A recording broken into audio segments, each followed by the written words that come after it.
Welcome to Revenge Justice, where every wrong finds its payback.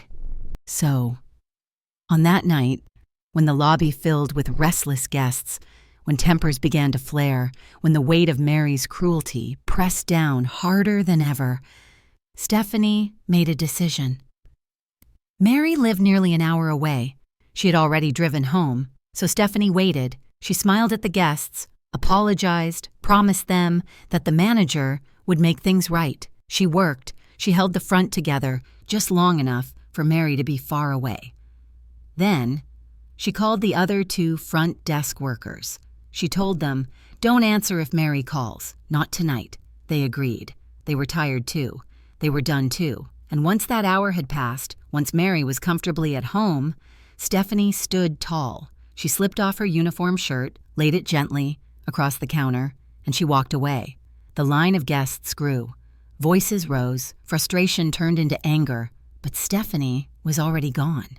The restaurant staff noticed first. A crowd gathering, a line that wasn't moving. They stepped in, but the computer system? They didn't know how to use it.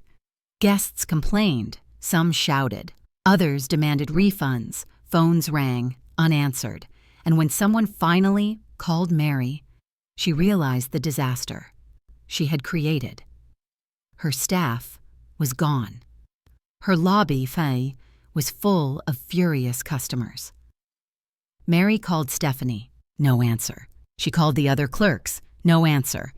Her plan to humiliate Stephanie had backfired. Now, she was the one humiliated. So she grabbed her keys and began the long, angry, hour-long drive back to the hotel.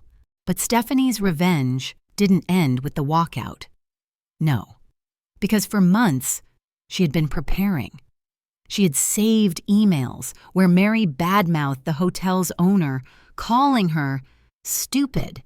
She had pay stubs showing missing overtime. She had videos of Mary's husband cooking in the restaurant illegally. Every lie, every crime, every abuse, all of it captured, documented, saved, and placed onto a single thumb drive. When she walked out that night, she didn't just leave her shirt on the counter. She mailed that thumb drive directly to the hotel's owner overnight, and that was the move that sealed Mary's fate. When the owner opened that package, she wasn't just surprised. She was furious. Furious that her hotel, her reputation, was being destroyed. Furious that her staff were being mistreated. Furious that Mary had dared to call her stupid. An HR investigation was launched. Every email reviewed, every paycheck scrutinized, every complaint examined.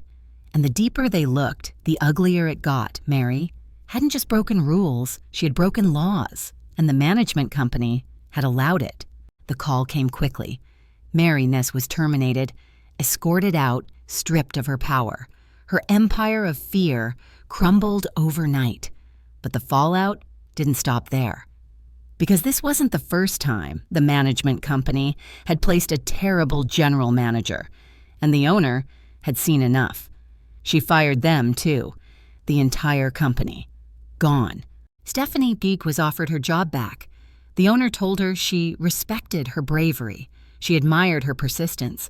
But Stephanie chose not to return. Her revenge was complete. She didn't need the job anymore. She had done something far greater. She had stood up. She had fought back. And she had won. Mary lost her career. The management company, lost its contract. And the hotel finally began to rebuild. The truth is simple. Mary thought she was untouchable. She thought she could abuse her staff, steal from them, lie to them, exploit them. She thought she could mock the owner, erase overtime, sneak her husband into the kitchen, and get away with it. But she forgot something. When you push people too far, when you treat them like nothing, sometimes they push back. Stephanie didn't yell. She didn't fight. She didn't play Mary's game. She played her own, and in the end, she walked away with her dignity, her proof, her justice. Mary? She walked away with nothing, and the management company walked away too, because sometimes revenge isn't loud.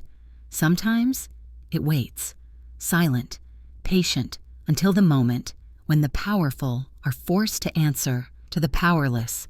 And in this case, justice was served, cold, sharp, and in full.